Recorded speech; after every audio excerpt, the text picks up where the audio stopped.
The latest transfer news, Ryan Kent wanted by Aston Villa and Leeds United as Ranger winger to be scouted against Liverpool. The winger is attracting interest from Steven Gerrard and Jesse Marsch as his contract ticks down. Obviously we played Aston Villa on Sunday, it was a draw.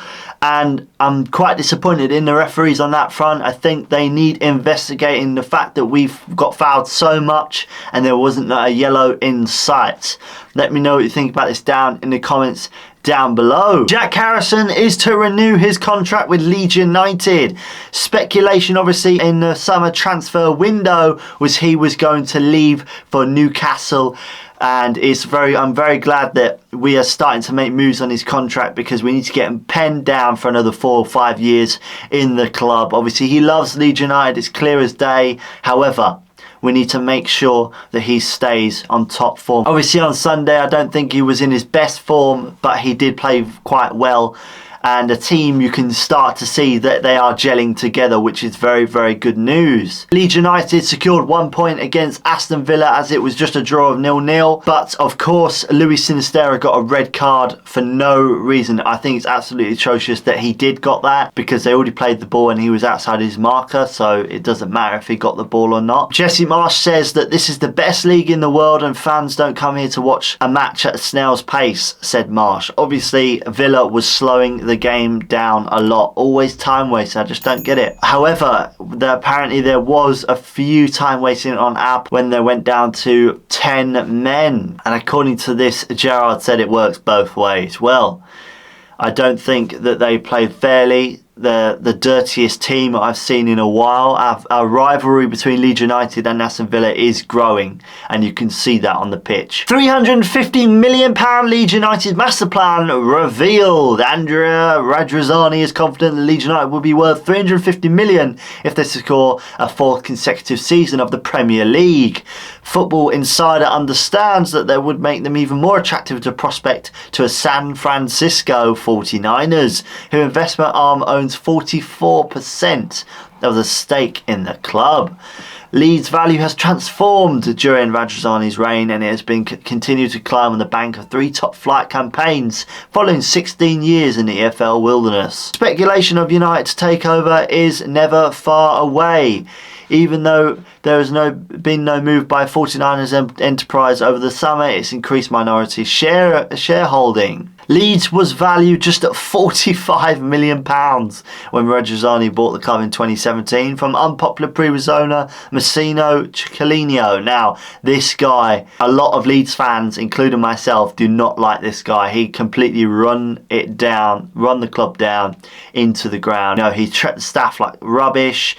Everything was just, it wasn't organised. It was terrible. So Radrizzani has completely changed this club around. Wolves have sacked Bruno Lage as head coach as dismissal start of the season culminated in the club dropping into the Premier League relegation zone. The club owners Fosun decided to act after the defeat at West Ham on Saturday, extended their dire form to 1 win in 15 matches. That is absolutely crazy.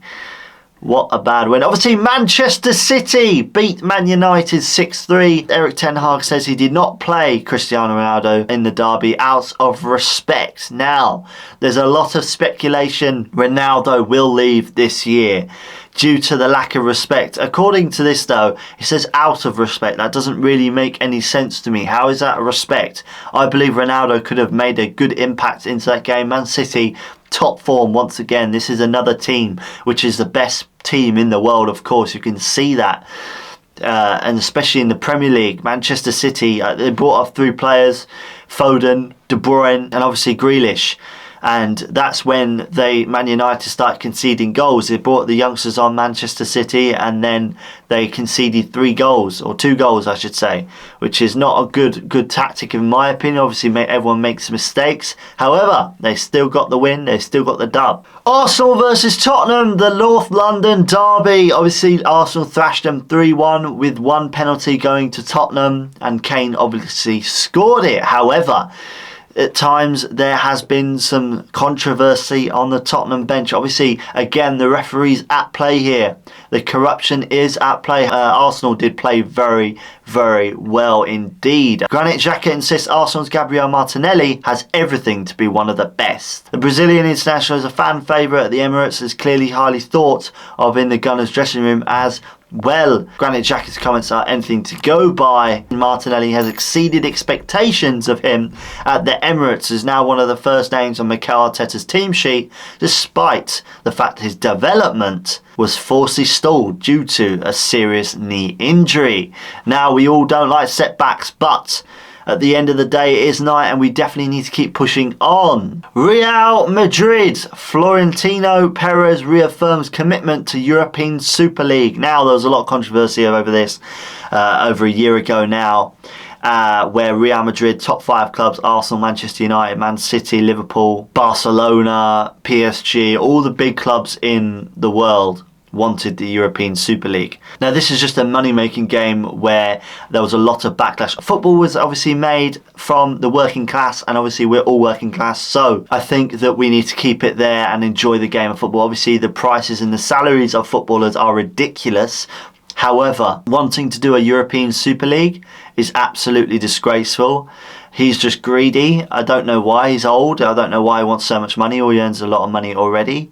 And it's very, very concerning that we need to go down this route. Obviously, there was speculation where the Premier League was going to open its own subscription service and take down all football streams from Sky, BT Sport, all the NBC Sport, and it was just one sort of subscription worldwide that will pay £20 a month for all football games. You don't need to wait for BT Sport, you don't need to wait for Sky Sports, which costs £50, £60 a month, which is crazy.